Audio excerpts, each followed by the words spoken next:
హోంమంత్రి అనిత కమెంట్స్. జగన్ అసెంబ్లీకి ఎందుకు వచ్చాడో ఎందుకు వెళ్ళాడో ఆయనకైనా తెలుసా? సభకు హాజరు కాకపోతే స్పీకర్ చర్యలు తీసుకుంటారని భయపడి వచ్చారేమో అనిపిస్తోంది. అసలు జగన్ ని అసెంబ్లీకి రమ్మని ఎవరు అడిగారు?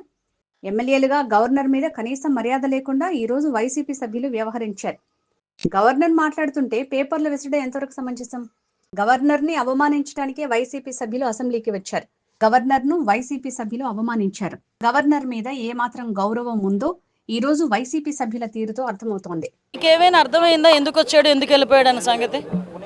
అంటే యాక్చువల్గా నాకు అర్థమైంది ఏంటంటే మా స్పీకర్ గారు కొంచెం స్ట్రిక్ట్గా ఉన్నారు. 3 months అంటే ఇంత పీరియడ్ లోపు కనుక వాళ్ళు అటెండెన్స్ తీసుకోకపోతే వాళ్ళ సభ్యత్వం రద్దు అవుతుంది అన్న ఒక కాన్సెప్ట్ అయితే ఒక నడుస్తుంది. దాన్ని నిలబెట్టుకోవడానికి ఈరోజైతే షో ఆఫ్ చేయడానికి అసెంబ్లీకి వచ్చారు. ఒక 15 నిమిషాలు మినిమం గౌరవం లేకుండా. నేనేమంటానంటే గవర్నర్ గారు అనేసరికి అల్టిమేట్ మనం గౌరవం ఇవ్వాల్సిన బాధ్యత లెజిస్లేటర్స్గా మన మీద ఉంది.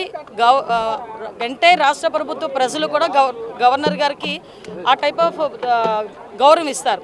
కానీ గవర్నర్ గారి దగ్గరికి ఏదైనా చిన్నది ఎక్కడైనా అన్యాయం జరిగితే మేము గవర్నర్ గారిని వెళ్ళి కలుస్తామని చెప్తున్న ఈ పెద్ద మనుషులు, గవర్నర్ గారి దగ్గరికి వెళ్ళి మా సమస్యని విన్నవించుకుంటున్నామని పెద్ద మనుషులు, అదే గవర్నర్ గారు అసెంబ్లీలో నుంచొని ప్రసంగిస్తుంటే రాక వీరు అసెంబ్లీకి వచ్చి అదే గవర్నర్ గారి మీద కాగితాలు ఇసిరి ఆయన అవమానించేటట్టుగా మాట్లాడడం బిహేవ్ చేయడం అన్నది ఎంతవరకు సమంజసం అన్నది నేను సూటిగా ప్రశ్న చేస్తున్నా. ఎందుకంటే ఒక్కసారి మీరు ఆలోచించుకోవాలి. ఏ గవర్నర్ గారి దగ్గరికైనా ఏ ప్రతిపక్ష నాయకుడైనా ప్రతిపక్ష సభ్యులైనా అధికార పక్షం వాళ్ళైనా ఏదైనా ఇష్యూని డిస్కస్ చేయడానికి న్యాయం జరుగుతుందని నమ్మకంతో గవర్నర్ గారి దగ్గరికి వెళ్ళి కలిసేమో అని చెప్పి బ్రస్కిచ్చుకుంటారు, చాలా ప్రెస్టేజియస్గా చెప్పుకుంటారు. అటువంటి గవర్నర్ గారి ప్రసంగానికి ఆయన ఎవరు ఇంతకు ముందు మీరు రాము అని చెప్పారు, వాళ్ళకి వాళ్ళే ఈరోజు వస్తాము అని చెప్పేసి వాళ్ళకి వాళ్ళే నిర్ణయించుకొని వచ్చారు. వచ్చి ఎందుకు వచ్చారో తెలియదు, ఎందుకు వెళ్ళిపోయారో తెలియదు. అంటే ఈరోజు వాళ్ళు గవర్నర్ గారిని అవమానించడానికి మాత్రమే ఈరోజు అసెంబ్లీకి వచ్చినట్టుగా నాకు కనిపిస్తూ ఉంది. అవమానించడానికి వచ్చారు, అవమానించారు, వెళ్ళిపోయారు అంతే. అంతకుమించి అందులో ఎటువంటి ప్రయోజనం కానీ ప్రజా ప్రయోజనం ఏమీ కనిపించలేదు.